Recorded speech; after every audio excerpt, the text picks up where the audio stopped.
আমার ভিডিও কেই বা দেখবে। এই ভাবতে ভাবতে অনেক দিন থেকে ভিডিওটা পড়ে আছে, না পারছি ডিলিট করতে আর না পারছি আপলোড করতে। শেষে ভাবলাম ঠিক আছে, ঘুরতে গিয়েছিলাম, মেমোরি গুলো তো থাকবে, নিজেই দেখবো নিজের ভিডিও। ফোনটাও গেল ম্যানেজ ফুল হয়ে, তাই ভাবলাম বসি তাহলে ভিডিওটা এডিট করতে। ও বাবা, এডিট করতে গিয়ে দেখছি অর্ধেক ক্লিপই নিইনি। কি যে ভিডিও নিয়েছি তার কোনো মাথা মুন্ডুই নেই। আমি আবার করবো নাকি ব্লগ, তাহলেই হয়েছে। প্রায় 1.5 মাস হয়ে গেছিল আমরা গিয়েছিলাম মা তারার কাছে।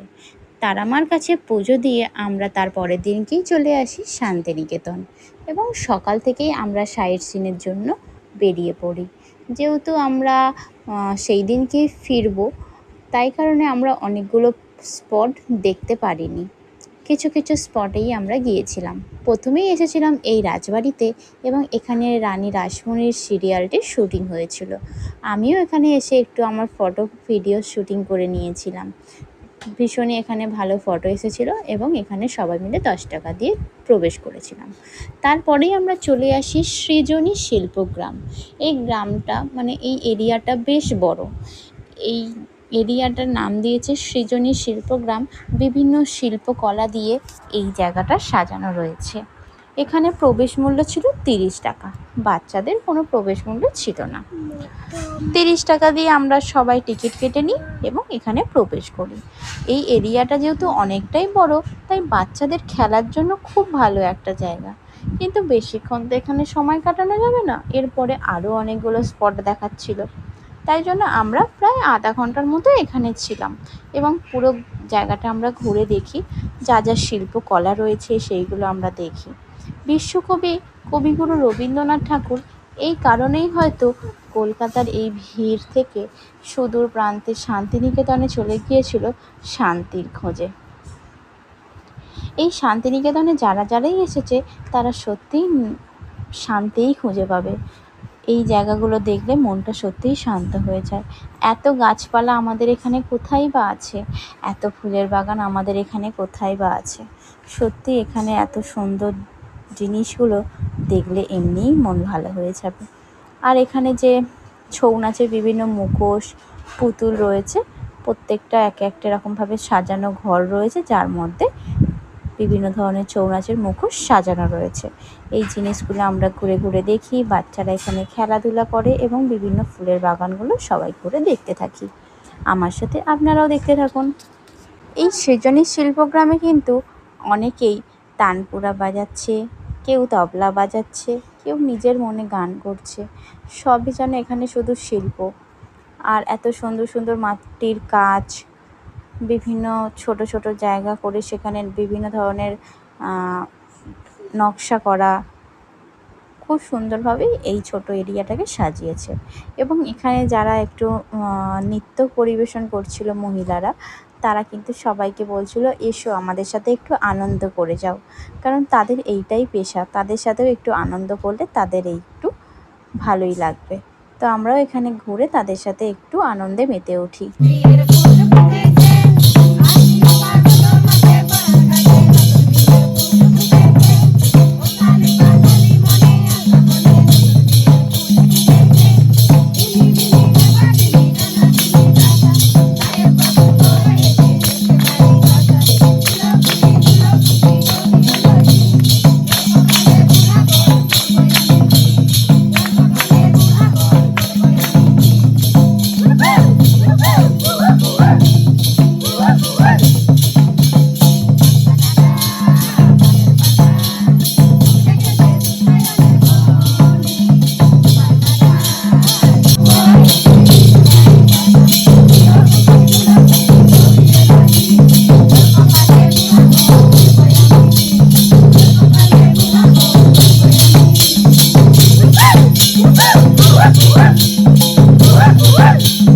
সৃজনী শিল্পগ্রামে তো মনে আনন্দ করে নাচ করে আমরা বেরিয়ে পড়লাম আবার পরের স্পটে। এবারে আমরা যাচ্ছিলাম মিউজিয়াম, যেখানে বিশ্বকবি কবিগুরু রবীন্দ্রনাথ ঠাকুরের অনেক কিছু স্মৃতি রাখা রয়েছে। এবং যাওয়ার পথে কবি অমর্ত্য সেনের বাড়িও পড়েছিল, এবং যে বিশ্ববিদ্যালয় আছে তার হোস্টেলগুলোও ছিল, এবং সেইগুলো দেখতে দেখতেই আমরা পৌঁছে যাই পরের লোকেশানে। এবং মিউজিয়ামে গিয়ে আমরা পৌঁছাই, এবং এখানে প্রবেশ মূল্য ছিল 100 টাকা করে, এবং যারা স্কুল পড়ুয়া তাদের টিকিট ছিল 10 টাকা করে, এবং 5 বছরের নিচে তাদের কোনো টিকিট ছিল না। এবং আমরা টিকিট কাটি, গিয়ে প্রবেশ করি মিউজিয়ামে। মিউজিয়ামে যেহেতু কোনো ভিডিও অ্যালাউ ছিল না, তাই আমরা সেখানে কোনো ভিডিও করিনি।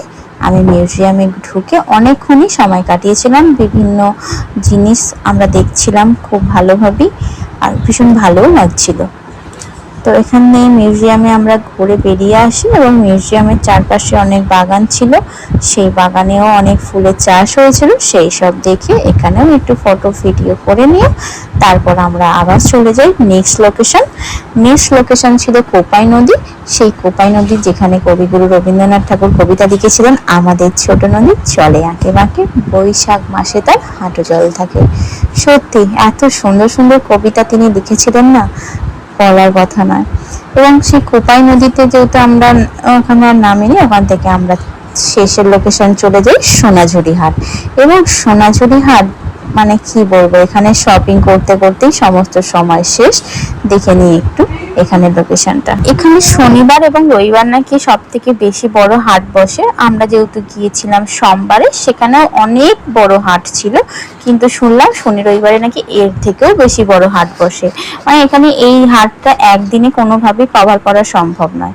এখান থেকে আমি অনেক শপিং করি, এবং ফাইনালি সেদিনকে বাড়ি ফেরারই ছিল।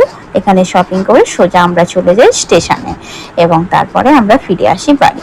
আজকের ব্লগটা কেমন লাগলো অবশ্যই জানাবেন। আবার যদি আমি এরকম ব্লগ করি, আপনারা তো হয়তো দেখবেন না, আমি নিজেই নিজের ব্লগ দেখে নেব। আজকের মতো এখানেই শেষ করছি। ভালো থাকবেন, সুস্থ থাকবেন, tata, bye bye, see you letter.